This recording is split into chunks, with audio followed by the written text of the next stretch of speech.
नमस्कार साथियों, स्वागत है आपका स्काई एकेडमी 360 में। जैसे कि हम लोग जो टॉपिक अभी डिस्कस कर रहे थे वो था हमारा करंट अफेयर्स। तो आप जानते हैं कि जो अभी हम लोग शुरू किए हैं करंट अफेयर्स का वो है हमारा मैराथन सीरीज। इसमें आपको क्या मिलेगा, यहाँ पर साल भर का जो करंट अफेयर्स है जो हमारे एग्जाम के लिए इंपॉर्टेंट है, जैसे कोई भी वनडे का एग्जाम हो, एसएससी हो, सीजीएल हो, या किसी तरह का एनटीपीसी हो, या बीपीएससी। अभी जानते हैं 71वीं का भी डेट आ गया है, जो कि आपको 10 सितंबर से 13 सितंबर डेट बढ़ा दिया गया। तो उस एग्जाम के लिए भी हमारे लिए क्या है, सबसे इंपॉर्टेंट टॉपिक्स है जो कि करंट अफेयर्स का टॉपिक्स है। जानते हैं 25 से 30 क्वेश्चन आपको पूछे जाते हैं करंट अफेयर्स से। तो आपको इसको इग्नोर नहीं करना है दोस्तों, इसको मतलब कि नेग्लेक्ट नहीं करना है, इसको अनदेखा नहीं करना है। जो करंट अफेयर्स है उसको अनदेखा नहीं करना, आपको पढ़ना है और इसको अच्छे से याद करना है। आप कमर कस लीजिए। जो करंट अफेयर्स है मैराथन सीरीज है, इसमें सीरीज में हम लोग जो इंपॉर्टेंट अपडेट्स है सारे करंट अफेयर्स पूरे मंथ का, पिछले साल से इस साल का जितना भी करंट अफेयर्स वो सारा हम लोग डिस्कस करेंगे। तो कल का जो सीरीज था हमारा, जो प्रीवियस लेक्चर था, उसमें हमने क्या देखा था, जो डिफरेंट ऑपरेशंस थे, जो मिलिट्री ऑपरेशंस थे, जो हमारे इंडियन गवर्नमेंट द्वारा, जो हमारे इंडियन मिनिस्ट्रीज द्वारा जो ऑपरेशंस किए जाते हैं, मिलिट्री ऑपरेशन, जिसमें हमने भारतीय नागरिकों को बाहर से निकाला है। बाहर जो बहुत सारे डिफरेंट कंट्रीज है वहां पर किसी तरह का वार का सिचुएशन हो जाता है, युद्ध हो जाता है, तो उसके कारण क्या होता है कि जो नागरिक है, जो भारतीय नागरिक है, किसी तरह के परेशानी न हो तो उसको गवर्नमेंट वहां से निकालती है। तो यह ऑपरेशंस मेजरली बहुत सारा ऑपरेशंस चलाया गया इस साल भी। अगर देखेंगे, जैसे अभी जानते हैं ऑपरेशन सिंदूर चला था, जिसमें जो पाकिस्तानी जो पर हमला किया गया था भारतीय गवर्नमेंट द्वारा, जो भारतीय के आर्मी फोर्स है उनके द्वारा, जो मिलिट्री फोर्स है वो सारे फोर्स ने एकजुट होकर क्या किया था, हमला किया था। उसी तरह से ऑपरेशन सिंधु हमने देखा, फिर हमने ऑपरेशन गंगा देखा, जो कि हमारा एक इंपॉर्टेंट इंफॉर्मेशन था। तो मैं आशा करता हूं दोस्तों कि आप लोग रिवाइज कर रहे होंगे इस लेक्चर को, बने रहिए हमारे साथ। और यह पूरा आपको सीरीज कराया जाएगा, मैराथन सीरीज। यहाँ से एक भी क्वेश्चन आपका छूटने वाला नहीं है। इंपॉर्टेंट सेक्शंस है करंट अफेयर्स, इसको आप इग्नोर नहीं कर सकते हैं। तो चलिए हम लोग आगे का जो क्लास है वो शुरू करते हैं। तो कल हमने कहां तक देखा था, ऑपरेशंस देख लिया था, और मेजर जो रिपोर्ट्स थे हमने बात किया था मेजर रिपोर्ट्स के बारे में। उस मेजर रिपोर्ट्स में हमने क्या देखा था, मेजर रिपोर्ट्स की अगर हम बात करें दोस्तों, तो मेजर रिपोर्ट्स में हमने क्या देखा था, तो मेजर रिपोर्ट्स में हमने जो भी चीज देखा था, जिसमें कि हमने जो स्टेट का अपना फाइनेंशियल इंडेक्स हो गया, या जो आरबीआई द्वारा कुछ इंडेक्स निकाला जाता है, या जो बॉडी है नीति आयोग द्वारा कुछ इंडेक्स निकाला जाता है, वो सारा इंडेक्स हमने क्या किया था, डिस्कस किया था। तो हमारा ये जो नेशनल का जो इंडेक्स था, जो हमारे नेशनल, जो हमारे डिफरेंट स्टेट्स को क्या करती है, रैंकिंग देती है, वो सारा इंडेक्स हमने क्या किया था, डिस्कस किया था। अब हम लोग क्या करते हैं, उससे आगे बढ़ते हैं। जो कि हमारा रिपोर्ट्स और इंडाइसेस है 2024 और 25 के बीच में, जो जो रिपोर्ट्स आपको पब्लिश किया गया, और जो जो रिपोर्ट्स आपके लिए इंपॉर्टेंट है, चाहे वो यूएन का रिपोर्ट हो, डब्ल्यूएचओ का रिपोर्ट हो, चाहे डिफरेंट ऑर्गेनाइजेशंस का रिपोर्ट हो, उस ऑर्गेनाइजेशंस में क्या है, इंडिया का भागीदारी है, इंडिया का प्रेजेंटेशन है, इंडिया का किसी न किसी तरह का स्टेटस है उस मतलब की ऑर्गेनाइजेशन में। तो उस तरह की ऑर्गेनाइजेशन बहुत सारे रिपोर्ट को पब्लिश करती है। तो सबसे पहले अगर हम रिपोर्ट की बात करें यहाँ पर दोस्तों, तो रिपोर्ट में क्या क्या चीज आपको याद रखनी होती है, वो चीज आपको समझनी होगी। तो सबसे पहले अगर आप समझे जो रिपोर्ट में क्या क्या चीज याद रखना होता है, तो सबसे पहले आपको रिपोर्ट किसके द्वारा पब्लिश किया गया है। तो सबसे पहले अगर हम बात करें दोस्तों, यहाँ पर स्लाइड आपको विजिबल हो रहा आई थिंक। तो चलिए दोस्तों शुरू करते हैं। तो सबसे पहले जो बात किया जाता है रिपोर्ट्स में, वो है आपके किसके द्वारा रिपोर्ट्स पब्लिश किया गया। तो ये इंडेक्स है, इसको इंडाइसेस भी बोलते हैं, ये प्लुरल फॉर्म है, बहुवचन में इसको इंडेक्स को इंडाइसेस बोलते हैं या इंडेक्सेस बोल सकते हैं। ये किसके द्वारा इशू किया गया, ये पहला हमारा चीज है, किसके द्वारा इशू किया गया, कौन से बॉडी द्वारा, कौन से ऑर्गेनाइजेशन द्वारा। दूसरा क्या है कि जो रैंकिंग है कंट्री का, जो टोटल कंट्री है, ये टी का जो मतलब है आपको दोस्तों, ये क्या है आपको, टोटल कंट्री। जो टोटल कंट्री हमारा कितना, उसमें मतलब जो रिपोर्ट पब्लिश किया गया तो टोटल कितने कंट्री का सर्वे लिया गया। जैसे हम लोग अभी सेंसस लेते हैं, तो सेंसस में हम लोग जितने भी इंसान, जितने भी लोग हैं मौजूद है, जितने भी सिटीजन्स हैं हमारे कंट्री में, जितने, चाहे वो जितना भी स्टेट्स हो, 28 स्टेट्स हो या 7 यूनियन टेरिटरी हो, वो सारा जगह हम लोग क्या करते हैं, सर्वे लेते हैं। उसी तरह क्या होता है, जब और किसी इंटरनेशनल ऑर्गेनाइजेशन द्वारा जब कोई भी रिपोर्ट निकाला जाता है, इंटरनेशनल रिपोर्ट निकाला जाता है खासकर, तो वो जो रिपोर्ट होता है वो बहुत सारे देश को क्या किया जाता है, साथ में लिया जाता है। आप जानते हैं 300 से ऊपर कंट्रीज है टोटल, लेकिन वो हम सारे कंट्रीज को इसमें इंक्लूड नहीं करते हैं। तो जो कंट्री इसमें इंपॉर्टेंट कंट्री होता है या जो कंट्री उस तरह के चीज़ों को मानती है, उसमें इन्वॉल्व होना चाहती है, तो उस कंट्री का हम लोग क्या करते हैं, टोटल कंट्री का इसमें रिपोर्ट का इंडेक्स लेते हैं। तो इसमें टोटल कंट्री कितना होता है वो चीज़ याद रखना है। फिर जो रैंक, फर्स्ट रैंक किसका, ये हमारे लिए इंपॉर्टेंट चीज़ है। फर्स्ट रैंक उसमें किसका, रिपोर्ट में जो निकाला गया है, कोई भी इंडेक्स निकाला गया है, उस इंडेक्स में फर्स्ट रैंक किसको दिया गया वो इंपॉर्टेंट है। और इंडिया का क्या रैंक है ये हमारे लिए सबसे इंपॉर्टेंट है। आप सब चीज़ भूल जाएं लेकिन इस चीज़ को आपको क्या करना है, यहाँ पर याद रखना है। तो ये जो रैंक इंडिया का कौन सा रैंक है, कौन से नंबर पर, कौन से इंडेक्स के कौन से नंबर पर इंडिया का पोजीशन है, इंडिया का स्थान है, भारत का स्थान है, वो चीज आपको यहाँ पर याद रखना है। तो चलिए हम लोग इस पर रिपोर्ट में डिस्कस करते हैं। तो आपने समझ लिया रिपोर्ट को किस तरह पढ़ना है, किस तरह याद रखना है, कौन कौन से चीजों को इसमें याद रखना है। तो सबसे पहले अगर हम बात करें ह्यूमन डेवलपमेंट रिपोर्ट की, किसकी बात करें, ह्यूमन डेवलपमेंट रिपोर्ट के बारे में। तो जो ह्यूमन डेवलपमेंट रिपोर्ट है दोस्तों, वो 2025 किस ऑर्गेनाइजेशन द्वारा निकाला जाता है, ये ऑर्गेनाइजेशन का नेम है यूएनडीपी। तो ये आपको लग रहा होगा एक मतलब लाइन है, लेकिन इस लाइन में आपको 4 इंफॉर्मेशन है दोस्तों। किसके द्वारा रिलीज किया जाता है, टोटल नंबर ऑफ कंट्रीज कितने हैं, फर्स्ट रैंक पर कौन से कंट्री है, और इंडिया का, भारत का क्या स्थान है उस रिपोर्ट में, उस रिपोर्ट के अनुसार वो चीज आपको यहाँ पर ध्यान रखना है। तो सबसे पहले अगर ह्यूमन डेवलपमेंट इंडेक्स रिपोर्ट की हम लोग बात करें दोस्तों, तो ह्यूमन डेवलपमेंट रिपोर्ट पर यूएनडीपी द्वारा निकाला जाता है, जिसमें ऑक्सफोर्ड जो यूनिवर्सिटी ऑक्सफोर्ड वो भी इसमें क्या देते हैं, साथ देते हैं। फिर अगर यहाँ पर देखें टोटल 193 कंट्रीज को लिया जाता है, इसमें आइसलैंड को फर्स्ट स्थान दिया गया और इंडिया का स्कोर देखें 130 है। कितना है इंडिया का स्कोर, 130 है। तो इस लेक्चर को अगर आप देख रहे हैं तो आपको ये पता चल रहा होगा कितना इंपॉर्टेंट इंफॉर्मेशन है। इसे दोस्तों के साथ भी शेयर करें जिससे उसको भी क्या मिले, फायदा मिले इस लेक्चर का। करंट अफेयर्स क्योंकि पढ़ना एक बहुत ही बोल सकते हैं एक टीडियस टास्क हो जाता है, मतलब स्टूडेंट को पढ़ने में मजा नहीं आता, अब चीज़ों को रटना होता है, इसलिए लेक्चर देखना ज़्यादा अच्छा है। आप ईयरफोन लगा के लेक्चर को सुन सकते हैं, बार बार रिवाइज कर सकते हैं। सोने से पहले अगर इसे आप रोज अगर प्रैक्टिस कर रहे हैं, देख रहे हैं, तो क्या होता है आपका रिविजन भी होता है। तो चलिए इंडिया का क्या स्थान हमने देखा, वर्ल्ड ह्यूमन डेवलपमेंट रिपोर्ट में 130वां स्थान देखा। फिर अगर वर्ल्ड प्रेस फ्रीडम इंडेक्स की बात करें, जो कि किसके द्वारा रिलीज किया जाता है, रिपोर्टर्स विदाउट बॉर्डर्स। तो ये ऑर्गेनाइजेशन है रिपोर्टर्स विदाउट बॉर्डर्स। और जो इसमें है फ्रांस का पहला, जो फ्रांस अगर देखें तो फ्रांस का पहला स्थान है दोस्तों। ये फ्रांस मतलब ये ऑर्गेनाइजेशन जो है मेनली फ्रांस का है, फ्रांस में ये ऑर्गेनाइजेशन स्थित है। 180 पूरा टोटल कंट्री है। नॉर्वे का, ये आपको इंपॉर्टेंट नहीं है टोटल कंट्री, ये एग्जाम में अगर देखे क्वेश्चंस का पैटर्न देखे, अगर पीवाईक्यू अगर आप देखे होंगे तो आपने देखा होगा इस तरह का क्वेश्चन टोटल नहीं पूछा जाता है। लेकिन जो फर्स्ट स्थान है ये नॉर्वे को दिया गया, इसको याद रखना। 151 151 जो पोजीशन है ये किसको दिया गया, इंडिया को दिया गया 2025 में। लेकिन जो 2024 का था 159 था। तो 2024 का आप याद रख सकते हैं क्योंकि एग्जाम में 2024 का 1 ईयर का करंट अफेयर्स हमें ध्यान रखना होता है, तो इसके अनुसार आपसे पूछा जा सकता है। तो इतनी बातें आपको यहाँ पर समझ में आ रही होगी। फिर अगर नेक्स्ट देखें ग्लोबल नेटवर्क रेडीनेस इंडेक्स में, ये किसके द्वारा रिलीज किया जाता है, ये हमें यहाँ पर नहीं ध्यान रखना, इसमें याद रखना ग्लोबल नेटवर्क रेडीनेस इंडेक्स जो कि 2025 में रिलीज किया गया था। उसमें अगर देखें टोटल 170 कंट्री, 36 पोजीशन इंडिया को दिया गया है, जो कि 2022 में क्या था 48वां पोजीशन था, तो अभी 36 था। इंडिया का रैंकिंग यहाँ पर क्या हुआ, सुधार हुआ है। फिर अगर यहाँ पर देखें वर्ल्ड हैप्पीनेस रिपोर्ट, ये आपके लिए इंपॉर्टेंट है। वर्ल्ड हैप्पीनेस रिपोर्ट जो कि SDSN, इसका फुल फॉर्म आप जानते हैं, सस्टेनेबल डेवलपमेंट सस्टेनेबल नेटवर्क होता है, ये इसी तरह का इसका फुल फॉर्म है। तो SDSN ये रिलीज करती है, जो बॉडी है इसमें जो इस रिपोर्ट को रिलीज करती है, इस रिपोर्ट को लॉन्च किया जाता है SDSN द्वारा। इसमें टोटल 147 कंट्री है। फिनलैंड का अगर पोजीशन देखें दोस्तों, तो फिनलैंड का जो पोजीशन है वो पहला स्थान पर है। 118वें नंबर पर हमारा भारत देश है, जो कि 126 पर 24 में था, तो कुछ रैंक आपको इंप्रूव हुआ है वर्ल्ड हैप्पीनेस रिपोर्ट में। तो लोगों थोड़ा सा अब क्या हो रहे हैं, लोग खुश हो रहे हैं। अगर यहाँ पर देखें तो सबसे ज्यादा फिनलैंड के लोग ज्यादा खुश हैं, आप समझ सकते हैं, वहाँ फिनलैंड एक डेवलप कंट्री है। फिर अगर यहाँ देखो wealth report, 19th wealth report आपको रिलीज हुआ है नाइट फ्रैंक द्वारा। इसमें यूएस मतलब कि फर्स्ट स्थान पर, फोर्थ स्थान पर अगर देखें यहाँ पर, तो इंडिया का आपको इसमें स्थान है चौथे स्थान पर। फिर अगर देखें करप्शन परसेप्शन इंडेक्स, जो ये रिपोर्ट निकाला जाता है ट्रांसपेरेंसी इंटरनेशनल द्वारा निकाला जाता है, इसमें 180 कंट्री टोटल पार्टिसिपेट करते हैं। डेनमार्क का पहला स्थान है और 96 जो स्थान है, 96 जो पोजीशन की अगर बात करें, रैंकिंग की बात करें, तो वो किसका है, वो भारत का है।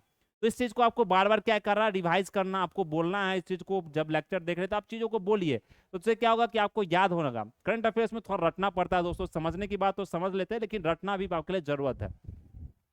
फिर अगर ग्लोबल फायर पावर इंडेक्स की बात करें, जो कि ग्लोबल फायर पावर .com द्वारा निकाला जाता है, जिसमें कि यूएस देख ले फर्स्ट है, फोर्थ पर इंडिया का नंबर है, ये इंपॉर्टेंट नहीं आपके लिए। फिर ये इंपॉर्टेंट है हेनली पासपोर्ट इंडेक्स। जो कि आपको हेनली एंड पार्टनर्स द्वारा निकाला जाता है, जिसमें सिंगापुर सबसे अच्छा मतलब बताया जाता है। पासपोर्ट के अगर चीज में बात करें या पासपोर्ट के लिए अगर बात करें तो सबसे अच्छा सिंगापुर को बताया जाता है। इसमें भारत का जो स्थान है वो क्या है, 85 नंबर पर, 85th पोजीशन पर भारत का स्थान है। तो ये 85 नंबर आपको याद रखना।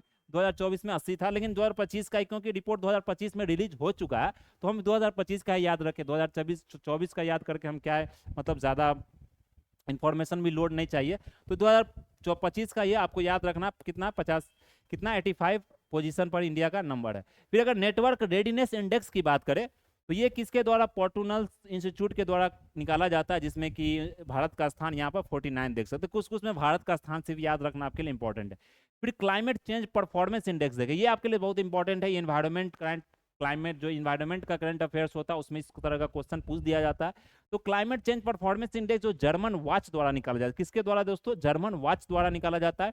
इसमें अगर देखें तो भारत का स्थान क्या है, 10वां नंबर पर डेनमार्क। यहाँ देखें यहाँ पर दिया गया जर्मन वॉच 63 प्लस EU ये पूरा कंट्री है, 63 प्लस EU यूरोपियन यूनियन का जितने भी कंट्री है वो सारे इसमें इन्वॉल्व है। ये इंपॉर्टेंट नहीं, लेकिन डेनमार्क का पहला स्थान है, मतलब चौथा स्थान है। पहला 3 स्थान बोला जाता है, ये क्या है, ब्लैंक है, उसमें किसी का पोजीशन नहीं दिया क्योंकि उतना ज़्यादा क्लाइमेट किसी कंट्री का अभी सही नहीं है, उतना पॉल्यूशन फ्री कोई कंट्री नहीं है। लेकिन इंडिया का अगर देखें पोजीशन तो वो 10वें नंबर पर, ये चीज़ आपको ध्यान रखना। जो 24 में 7वें नंबर पर, तो थोड़ा सा परफॉर्मेंस इंडिया का क्या हुआ यहाँ पर खराब हुआ। फिर अगर ग्लोबल नेचर कंजर्वेशन इंडेक्स देखें, ये आपको लग्जमबर्ग द्वारा ये क्या निकाला जाता है, 176वां स्थान है। लग्जमबर्ग जगह है दोस्तों, ये ग्लोबल नेचर कंजर्वेशन इंडेक्स है, इसको पहला स्थान मिला। फिर अगर रूल ऑफ लॉ देखें इंडेक्स, जो कि वर्ल्ड जस्टिस प्रोजेक्ट द्वारा, ये इंपॉर्टेंट है, आपको निकाला जाता है। इसमें अगर देखें तो इंडिया का कितना है, 79 पोजीशन है, डेनमार्क का आपको फर्स्ट पोजीशन है। तो ये पोजीशन और इंडिया का पोजीशन में आपको कंफ्यूज नहीं होना।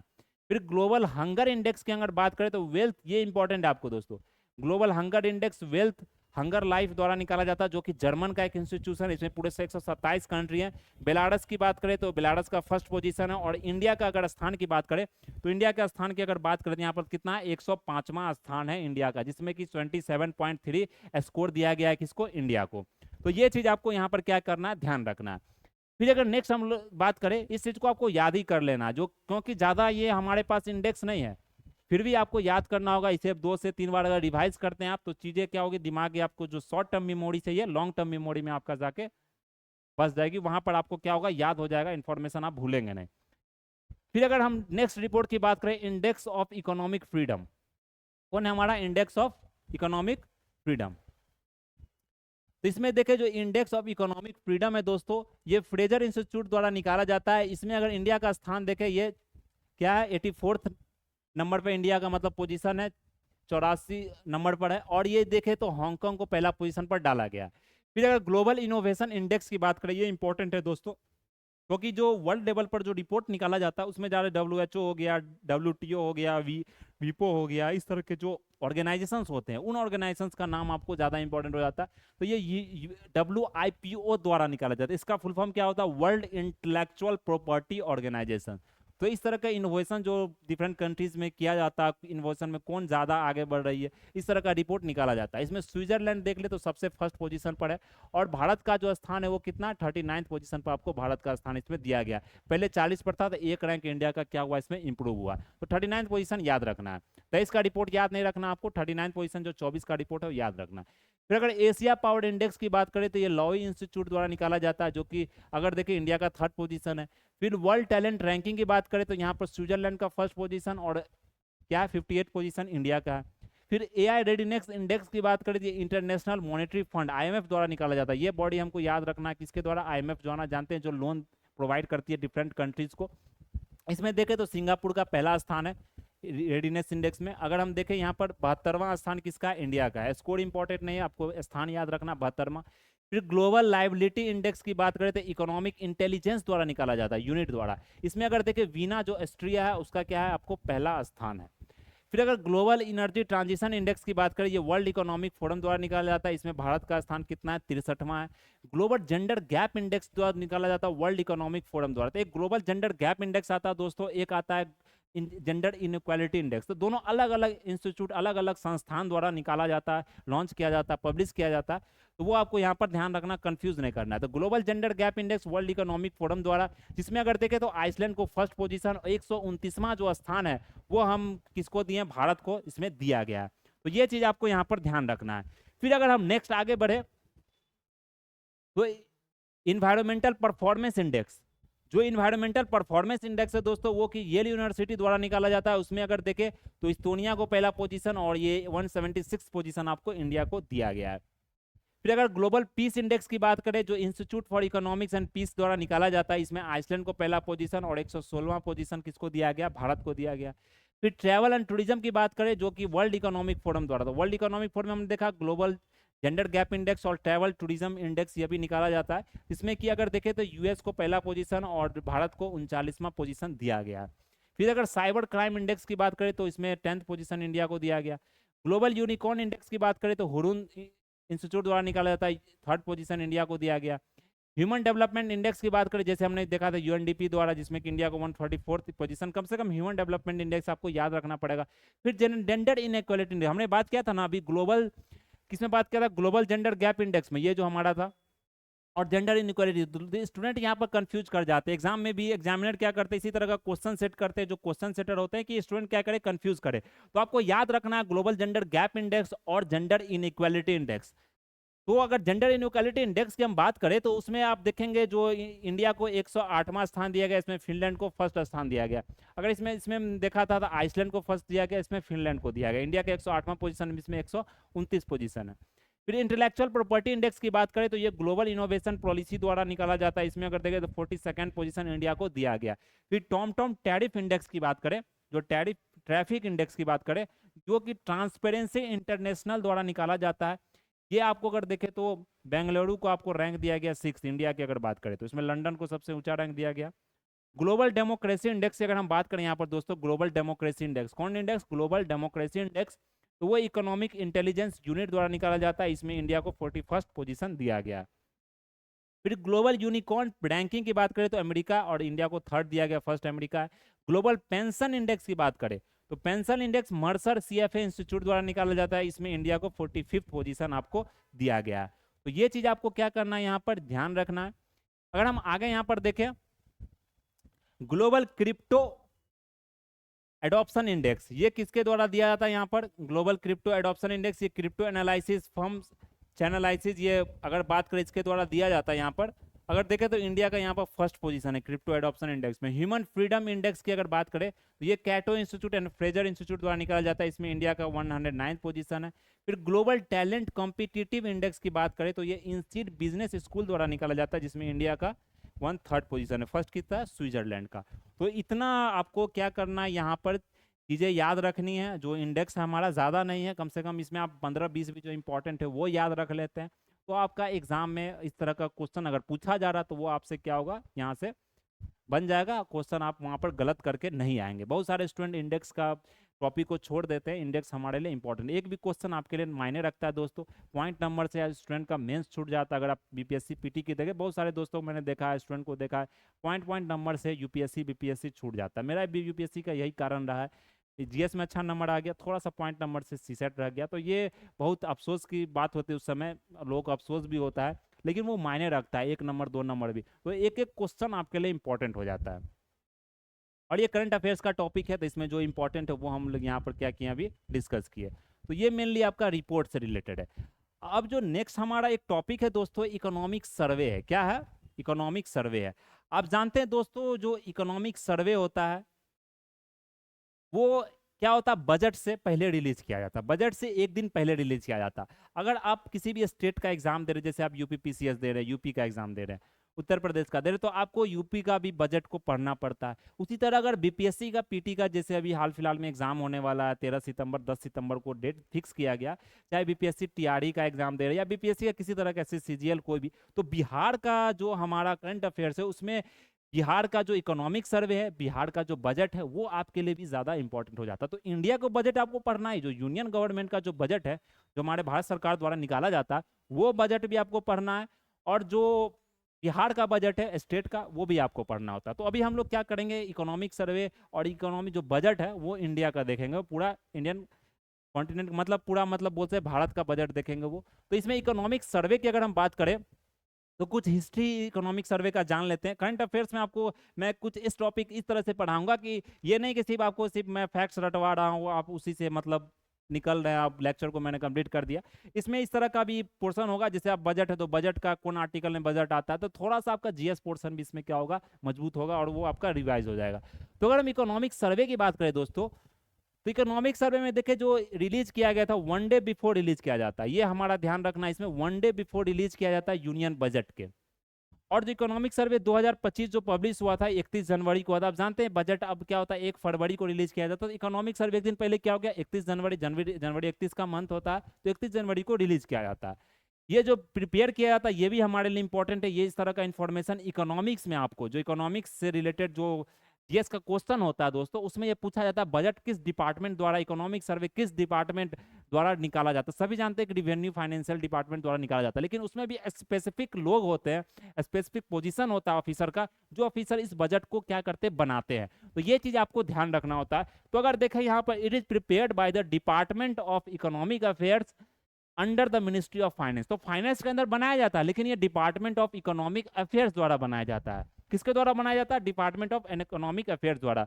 और ये जो इकोनॉमिक सर्वे होता है दोस्तों, इसमें हम लोग क्या जानते हैं, जो हमारा जैसे अभी इकोनॉमिक सर्वे 2024-25 का आया, अगर बजट देखें तो उसमें 25-26 लिखा था, क्योंकि बजट हम मतलब अगले साल का डिफाइन करते हैं, अगले साल हम किस तरह से खर्च करेंगे पैसों को, किस मिनिस्ट्री में कितना पैसा जाएगा, रोड में कितना जाएगा, एग्रीकल्चर में कितना जाएगा, लोगों को कितना सहयोग दिया जाएगा, ये सारा चीज हमारा होता है। मतलब कि हम आने वाला जो फ्यूचर है उसके लिए हम प्रिपेयर करते हैं। लेकिन जो इकोनॉमिक सर्वे होता है, हम पिछला जो, जैसे हमने 2024 से 25 फाइनेंशियल ईयर पास किया, तो उस फाइनेंशियल ईयर में हमने कितना खर्च किया, कितना हमारे पास पैसा बचा, कौन कौन चीज रिवेन्यू डिपार्टमेंट में या किसी तरह का एग्रीकल्चर में हमने कितना खर्च किया, कितना ग्रोथ हुआ हमारे इस साल भर के अंदर में, ये पूरा एक एनालिसिस होता है, पूरा एक सर्वे होता है, जो कि आपको इकोनॉमिक सर्वे में दिया जाता है। तो ये मतलब समझिए जो हमारा पास्ट है, जो हमने अभी पूरा बिताया 24 से 25, इसमें हम लोग इकोनॉमिक सर्वे पढ़ते हैं। और जो हमने फ्यूचर में हमें जो क्रिएट करना, जो फ्यूचर में हमें खर्च करना है, जो फ्यूचर में हमें किसी तरह का स्कीम पर खर्च करना है, मिनिस्ट्री में खर्च करना, वो हम लोग बजट की तरह उसको क्या करते हैं, प्रस्तुत करते हैं। तो ये पार्लियामेंट में आपको किया जाता है, जो मिनिस्ट्री ऑफ फाइनेंस द्वारा ये बजट क्या किया था, इकोनॉमिक सर्वे प्रस्तुत किया जाता है, वहां पर आपको रखा जाता है। अगर हम नेक्स्ट यहाँ पर देखें, कुछ इंपॉर्टेंट इसमें और फैक्ट्स है, जो तथ्य आपको याद रखना है।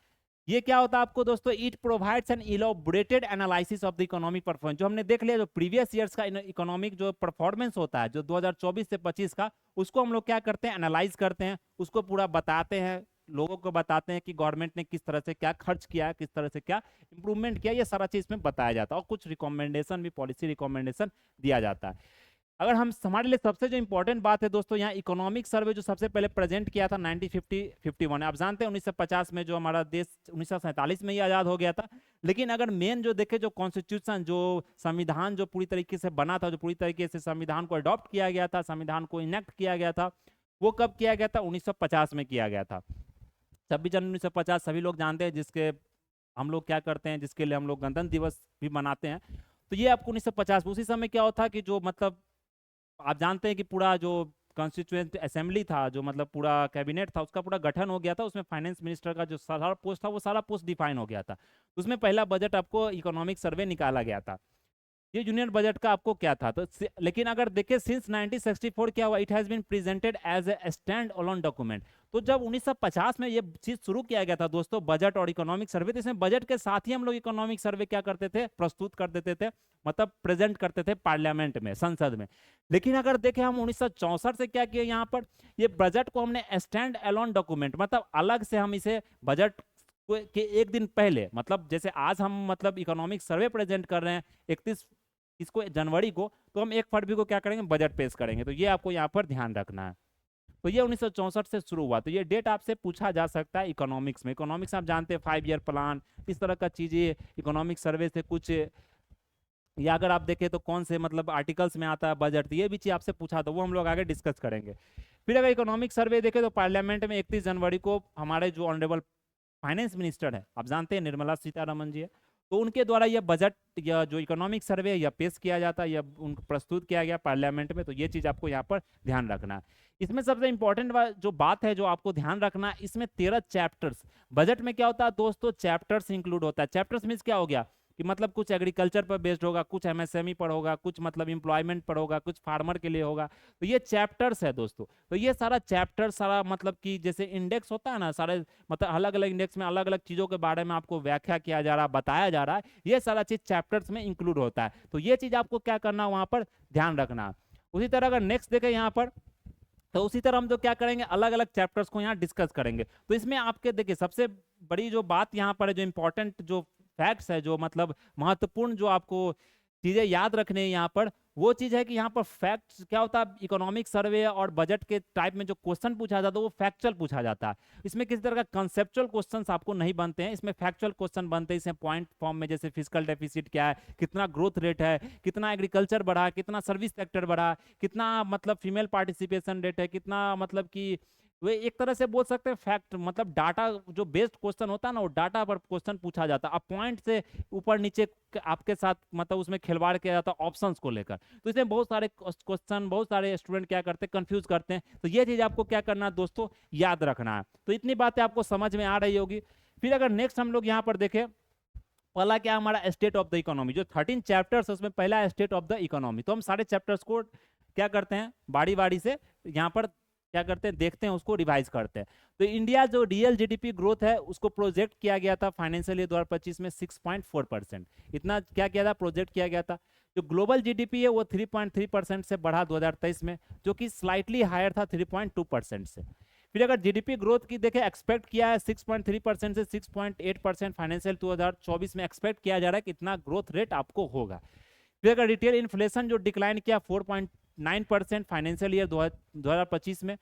फिर कैपिटल एक्सपेंडिचर जो हुआ इंक्रीज हुआ 8.2% से आफ्टर द जनरल इलेक्शंस। तो जनरल इलेक्शंस के बाद इतना कैपिटल एक्सपेंडिचर क्या होता है, जो रोड बनाते हैं, किसी तरह का ब्रिज बनाते हैं, किसी तरह का इंफ्रास्ट्रक्चर जो डेवलपमेंट करते हैं, उसको हम लोग कैपिटल एक्सपेंडिचर कहते हैं। हम लोग जो इकोनॉमिक्स का जो टॉपिक डिस्कस करेंगे, जीएस डिस्कस करेंगे, तो आपको ये सारा चीज डिटेल में पढ़ाया जाएगा, क्योंकि वहां से क्वेश्चन दोस्तों पूछा जाता है। ये आपको करंट अफेयर्स का टॉपिक है, तो इसमें हम लोग सिर्फ डाटा जो फैक्ट्स है उस पर ही ध्यान देते हैं, क्योंकि नहीं तो लेक्चर क्या होगा, लेंदी हो जाएगा। और लेंदी लेक्चर जानते हैं आप लोग स्टूडेंट को देखना पसंद नहीं होता है, लेकिन फिर भी एग्जाम का तैयारी कर रहे हैं तो इस तरह की चीज़ों को देखे। लेंदी होता है लेकिन आपके लिए क्या होता है, लाभदायक होता है। एग्जाम में आपसे उस क्वेश्चन छूटता नहीं, बनता है सारा क्वेश्चन। तो रिटेल इन्फ्लेशन इतना हुआ, कैपिटल एक्सपेंडिचर 8.2% हुआ। फिर इंडिया का शेयर जो ग्लोबल सर्विस की बात करें, एक्सपोर्ट्स में हमारा कितना शेयर है, हम लोग 7th लार्जेस्ट है। जो एक्सपोर्ट्स की अगर बात करें तो हम लोग 7th लार्जेस्ट है, मतलब पूरा दुनिया में जो 7th नंबर पर इंडिया आता है ग्लोबल एक्सपोर्ट में, वो भी सर्विस सेक्टर में। फिर अगर monetary and financial sector development, ये सेकंड चैप्टर है दोस्तों, तो ये दूसरा नंबर सेकंड चैप्टर। इसमें अगर देखें ग्रॉस नॉन परफॉर्मिंग एसेट देखें तो वो 12 ईयर लो यहाँ पर बताया गया 2.6% ऑफ ग्रॉस लोन्स। फिर अगर देखें 1068 बैंक करप्सी हुआ, रिजोल्यूशन इल्डेड रिकवरीज ऑफ इतना लाख करोड़, मतलब बैंक करप्सी के बाद जो रिकवरी किया जाता है किसी भी तरीके से फाइनेंस डिपार्टमेंट द्वारा, उसमें 3.6 लाख करोड़ का क्या हुआ, रिकवरी हुआ। फिर इंडिया स्टॉक मार्केट का देखें तो इसने आउट परफॉर्म किया, मतलब परफॉर्म सही किया इसने। इंश्योरेंस प्रीमियम देखे तो इंश्योरेंस प्रीमियम बढ़ा, आप लोगों का प्रीमियम अगर देखे, पेंशन्स भी इतना इंक्रीज हुआ जब से मतलब कोरोना हुआ, तो हेल्थ इंश्योरेंस में भी लोग जागरूक हुए हैं, वो बहुत सारे इंश्योरेंस करवाते हैं हेल्थ को लेकर, तो इंश्योरेंस प्रीमियम आपको बढ़ा है।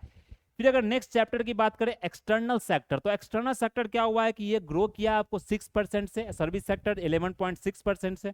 इंडिया का जो रैंक देखे वो सेकंड है कंप्यूटर इंफॉर्मेशन सर्विस एक्सपोर्ट्स में, तो हमारा सेकंड रैंक है जो हम लोग कंप्यूटर इंफॉर्मेशन सर्विस क्या करते हैं, प्रोवाइड करते हैं। फिर एफडीआई इनफ्लोज की बात करें, जो फॉरेन डायरेक्ट इन्वेस्टमेंट है, जो बाहर से हमारा इन्वेस्टमेंट आता है, जो पैसा आता है, जो रिवेन्यू आता है, वो 17.9% क्या किया, ईयर ऑन ईयर आपको इंक्रीज किया है। यूएस कितना 55.6 बिलियन डॉलर की अगर बात करें तो उतना यहाँ पर रकम आपको क्या हुआ, इंक्रीज हुआ। फॉरेन एक्सचेंज रिजर्व्स की बात करें तो ये आपको 64, मतलब इतना रिजर्व हमारे पास है अभी तक का। अगर हम जो डाटा की बात करें इकोनॉमिक सर्वे में, तो अगर इस तरह का क्वेश्चन आपसे पूछा जाता फॉरेन रिजर्व कितना हमारे पास, तो 640.3 बिलियन, तो जानते हैं 1 बिलियन कितना होता है, 100 करोड़ के बराबर, तो इतना हमारे पास अभी फॉरेन फॉरेक्स रिजर्व है। प्राइस और इन्फ्लेशन की बात करिए, चौथा चैप्टर आपको प्राइस और इन्फ्लेशन में। तो अगर देखें तो ग्लोबल इन्फ्लेशन जो हुआ 7% मॉडरेट लेवल में रहा, लेकिन इंडिया का जो रिटेल इन्फ्लेशन था वो थोड़ा सा डिक्लाइन हुआ, 4.9% था। तो ग्लोबल का इतना था, लेकिन इंडिया का उससे भी कम था। इन्फ्लेशन अगर देखें विल बी 4% बताया गया, मतलब आरबीआई आईएफ ने यह मतलब एज्यूम किया है, बताया कि हम उस तरह का कुछ काम करेंगे, मतलब इंप्रूव करेंगे, जिससे क्या होगा, इन्फ्लेशन रेट आपको और नीचे आएगा, कितना आ जाएगा, 4% पर लाकर हम लोग छोड़ेंगे। अगर जानते हैं इन्फ्लेशन रेट, आप जानते हैं 4 + -2 के बीच में होना चाहिए, उससे ज़्यादा अगर हुआ तो वो क्या इकोनॉमी के लिए हमारा वो खराब साबित होता है, मतलब इकोनॉमिक सही से आपका काम नहीं कर रहा है। फिर अगर यहाँ पर देखें मीडियम टर्म आउटलुक, जो मीडियम टर्म आउटलुक है यह भी आपका एक चैप्टर है जो कि आपको यहाँ से विजिबल हो रहा होगा दोस्तों, आई थिंक। तो ये जो मीडियम टर्म आउटलुक है, यह 5वां चैप्टर, इसमें इंडिया ने 8% ग्रोथ को क्या अचीव किया है। क्योंकि आप जानते हैं जो हमारे prime minister honourable Narendra Modi ji हैं, और जो पूरा इंडिया का जो एक सपना है कि वो डेवलप कंट्री बने, एक विकसित भारत बने। तो हमारा जो थीम भी इस बार का रहा है, जो बजट का, एक विकसित भारत का रहा है। तो भारत को विकसित बनाने जाते हैं, वो कब, 2047 तक। वो 1947 से हम 2047, मतलब 100 साल के अंदर हम उसे विकसित भारत बनाना चाहते हैं। जैसे अमेरिका या डिफरेंट जो वेस्टर्न कंट्रीज है वो विकसित हो चुकी है, तो उसी तरह से हमें भारत को विकसित बनाना चाहते हैं। लेकिन विकसित बनाने के लिए हमें ग्रोथ रेट बढ़ाना पड़ेगा। ऐसे नहीं कि आप बैठे बैठे विकसित हो जाएगा, आपको इंफ्रास्ट्रक्चर पर काम करना पड़ेगा, आपको एजुकेशन पर, हेल्थ पर, वो सारा चीज़ पर आपको करना पड़ेगा, रिवेन्यू जनरेट करना पड़ेगा। तो वो सारा चीज़ गवर्नमेंट आपको कर रही है, इसलिए बजट में इतना पैसा गवर्नमेंट दे रही है, रिवेन्यू सोर्स जनरेट कर रही है। तो इसलिए आपको इंडिया को अचीव करने के लिए जो हमारा जो डेवलपमेंट होगा, वो आपको 8% ग्रोथ रेट से अगर बढ़ेगा, तभी हम क्या कर सकते हैं, उस डेवलपमेंट को, उस हम लोग जो विकसित भारत को क्या करते हैं, विकसित हो सकते हैं। 2047 तक हम विकसित हो सकते हैं, पूरी तरीके से क्या हो सकते हैं, डेवलप्ड हो सकते हैं। तो ये चीज़ आपको क्या करना है, यहाँ पर ध्यान रखना है। तो कितना है ये, 2047 है, 8%। ये चीज आपको फिगर पूछा जा सकता है एग्जाम में। फिर अगर फोकस किया गया एम्पावर्ड ग्रोथ, मतलब कि ग्रोथ पर फोकस किया जाएगा, बिजनेस जो है बिजनेस को ईज किया जाएगा। जो एसएमई है, जो मतलब स्मॉल मीडियम इंटरप्राइजेज हैं, जो छोटे छोटे बिजनेस के क्लास लोग हैं, मतलब कि जो मतलब कम समय में ग्रो करना चाहते हैं, या मतलब बोल सकते हैं कि आज के समय जो मीडियम इंटरप्राइजेज हैं, उन सब पर गवर्नमेंट आप फोकस कर रही है। फिर इन्वेस्टमेंट और इंफ्रास्ट्रक्चर की बात करें तो इसमें अगर देखें तो 5853 kilometre of national highway constructed किया गया था फाइनेंशियल ईयर 2025 में। 2025 जो 24 से 25 का जो फाइनेंशियल ईयर था दोस्तों, उसमें 5853 किलोमीटर, एक बहुत बड़ा मतलब जो नंबर होता है, इतना आपको नेशनल हाईवे क्रिएट किया गया था। फिर अगर रिन्यूएबल एनर्जी की बात करें तो 15.8% ईयर ऑन ईयर मतलब कि इसे बढ़ोतरी मिला है यहाँ पर। तो ये चीज़ आपको यहाँ पर ध्यान रखना है। फिर अगर नेक्स्ट यहाँ पर देखें इंडस्ट्रीज के बारे में, जो हमारे लिए इंपॉर्टेंट इंडस्ट्री, तो इंडस्ट्रियल ग्रोथ क्या है दोस्तों, यहाँ पर एस्टिमेट किया गया 6.2% फाइनेंशियल ईयर 2025 में बढ़ा है। ऑटोमोबाइल्स का सेल्स देखें तो ये 12.5% हुआ। कितना हुआ, ये 12.5% आपको हुआ है। ये 12.5% क्या हुआ, फाइनेंशियल ईयर 2024 के अंदर हुआ है। फिर अगर यहाँ पर देखें, इंडिया ने अभी 6ठे नंबर पर इंडिया का रैंक है ग्लोबल पेटेंट फाइलिंग से। पेटेंट आप जानते हैं क्या होता है, किसी तरह का अगर नया रिसर्च कर रहे हैं, नया किसी तरह का इनोवेशन कर रहे हैं, तो आपको पेटेंट फाइल करना पड़ता है। नया किसी तरह का दवाई बना रहे हैं तो क्या होता है, लोग उसका कॉपी नहीं करे। तो ये कॉपीराइट से बचने के लिए, जैसे स्टडी मटेरियल किसी तरह का जो कॉपीराइट आप करते हैं, उसी तरह का ये प्रोडक्ट में भी होता है। आप किसी तरह का इनोवेशन कर रहे हैं, रिसर्च कर रहे हैं, तो उसको बचाने के लिए, मतलब कोई उस पर क्या कर सके, मतलब किसी तरह का कॉपीराइट नहीं कर सके, या कोई चीज़ को कॉपी नहीं कर सके, मतलब उस चीज़ को नकली नहीं बना सके उसी के नाम से, इसलिए यहाँ पर क्या किया जाता है, पेटेंट आपको फाइल किया जाता है। इंडिया का जो उसमें पोजीशन है वो 6th नंबर पर है। फिर अगर यहाँ पर देखें एमएसएमई सेक्टर है वो ग्रो कर रहा है। इनिशिएटिव जैसे आत्मनिर्भर भारत, आप जानते हैं जो फंड के कारण वो क्या कर रहा है, जो हमारा एमएसएमई सेक्टर है, जो मीडियम सेक्टर है, मीडियम आप जानते हैं इसका फुल फॉर्म क्या होता है, आपको माइक्रो स्मॉल मीडियम इंटरप्राइजेज, वो क्या कर रहा है, यहाँ पर ग्रो कर रहा है। फिर अगर हम लोग सर्विस सेक्टर की बात करें तो सर्विस सेक्टर की बात करें तो उसका जो ग्रॉस वैल्यू एडेड है वो इंक्रीज किया है 55.3%, तो 55.3% से आपको क्या इंक्रीज किया। तो इस तरह का आपको डाटा एग्जाम में पूछा जा सकता है इकोनॉमिक सर्वे से, तो ये डाटा आपको याद रखना है। फिर अगर यहाँ पर देखें सर्विस एक्सपोर्ट्स आपको यहाँ पर इंक्रीज हुआ 12.8% में, जो कि फाइनेंशियल ईयर 2025 में। फिर अगर देखें एग्रीकल्चर और फूड मैनेजमेंट में, तो हमने अभी सर्विस सेक्टर देखा, इंडस्ट्रियल सेक्टर देखा। एग्रीकल्चर की अगर बात करें तो एग्रीकल्चर ने कंट्रीब्यूट किया 16% ऑफ जीडीपी। तो एग्रीकल्चर का जो हमारा कंट्रीब्यूशन है दोस्तों वो सबसे कम है, मात्र 16% है। लेकिन अगर बात करिएगा आप सर्विस सेक्टर का, तो कंट्रीब्यूशन हमारी इकोनॉमी में ज़्यादा है, लेकिन लोग उसमें एम्प्लॉय कम है, लोग जो काम करते हैं उसमें बहुत कम करते हैं। एग्रीकल्चर में आज भी जानते हैं कृषि प्रधान देश है हमारा, इसमें अगर देखिए एग्रीकल्चर सेक्टर में भले प्रोडक्शन कम है, लेकिन ज़्यादा से ज़्यादा लोग क्या है इसमें एम्प्लॉयड है। तो ये गवर्नमेंट एक कोशिश कर रही है कि जो लोगों को वहाँ से निकाला जाए, सर्विस सेक्टर से वहाँ से मतलब इकोनॉमी का जो एग्रीकल्चर सेक्टर है वहां से निकाला जाए और उसे सर्विस सेक्टर या इंडस्ट्रियल सेक्टर में लगाया जाए, उससे क्या होगा, इकोनॉमिक ग्रोथ भी होगा, बहुत से ज़्यादा रुपया भी आएगा, मतलब रिवेन्यू सोर्स भी क्या होगा, जनरेट होगा। तो ये मतलब गवर्नमेंट का क्या है, टारगेट है। तो इसलिए एग्रीकल्चर का देखें तो जीडीपी में क्या है, कंट्रीब्यूशन बहुत ही कम है।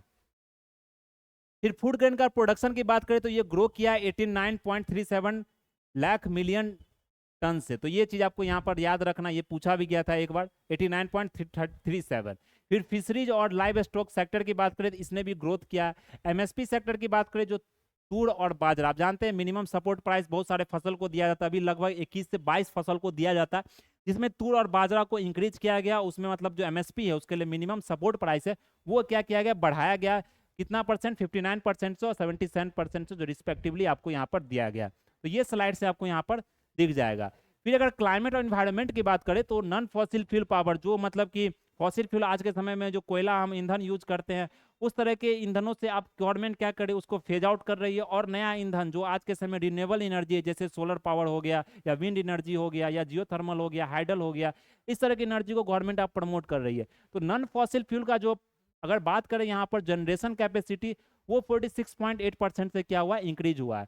फिर लाइफ इनिशिएटिव, लाइफ और इन्वायरमेंट की अगर बात करें, ये मतलब हमारे प्राइम मिनिस्टर द्वारा मतलब जो ऑनरेबल प्राइम मिनिस्टर उनके द्वारा ये क्या किया गया था, शुरू किया गया था। इसमें सस्टेनेबल लिविंग में मतलब आपको क्या करना है, एक मतलब सस्टेनेबल लिविंग में मतलब ज़्यादा से ज़्यादा, उतना ज़्यादा मतलब बोल सकते हैं कि इन्वायरमेंट को डैमेज नहीं करना, उस तरह से आपको जीवन जीना है।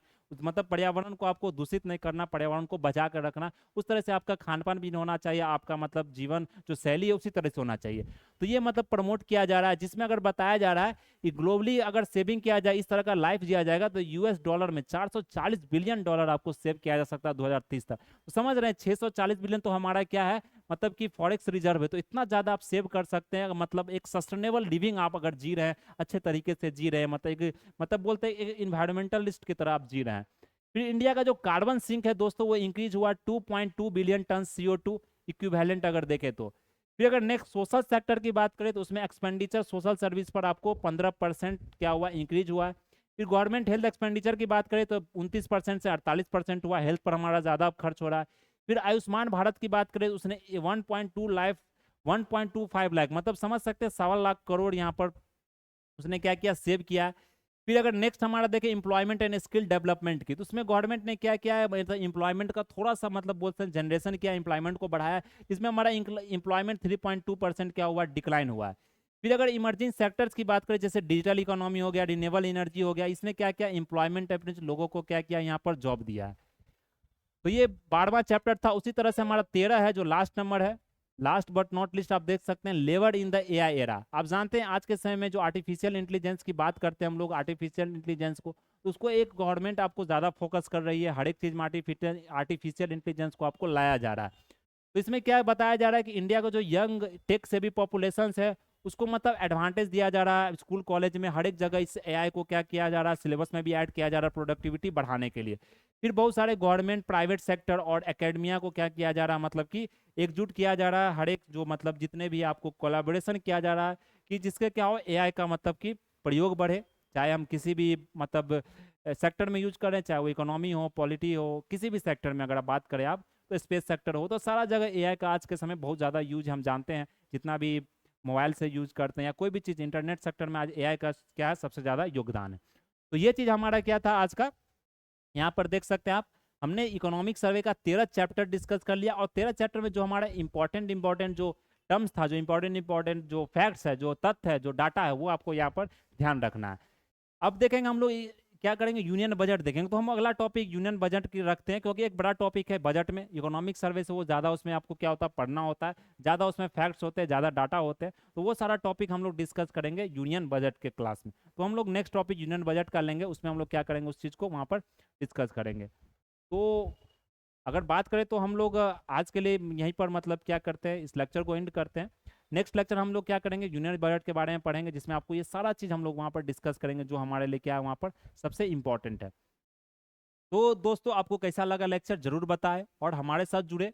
ये आपको पूरा लेक्चर आपको यूट्यूब चैनल जो स्काई एकेडमी 360 के नाम से वहाँ मिल जाएगा। और हमारा ऑफलाइन सेंटर भी शुरू होने वाला है मेनली 15 जुलाई से, जिसमें ऑफलाइन ऑनलाइन दोनों क्लास आपको करवाई जाएगी। अभी बीपीएससी 71 का जो प्रीलिम्स बैच है वो बैच हम लोग शुरू कर रहे हैं, टेस्ट सीरीज शुरू कर रहे हैं, जो कि बहुत ही कम मतलब कि रेट में, बहुत ही कम किफ़ायती दाम में, मतलब कि सभी लोग उसको क्या कर सकते हैं, मतलब उसको कर सकते हैं, सभी लोग उसको ले सकते हैं, जितने भी स्टूडेंट हैं वो सभी लोग ले सकते हैं। तो ज़्यादा रेट भी नहीं रखा गया। बाकी सारे एग्जाम्स का हम लोग प्रिपेयर करवा रहे हैं, चाहे जो भी एग्जाम्स हो, वनडे एग्जाम्स हो, वो सारा आपको यहाँ पर प्रिपेयर करवाया जा रहा है। और हमारा जो ये कॉन्टैक्ट नंबर, इस पर आप कर सकते हैं, कॉन्टैक्ट कर सकते हैं। और यहाँ पर ये बीकना पहाड़ी के पास हमारा ऑफलाइन सेंटर, जहाँ पर आप विजिट कर सकते हैं। तो आज के लिए हम लोग इतना ही रह लेते हैं। Thanks for watching this video. जय हिंद, जय भारत।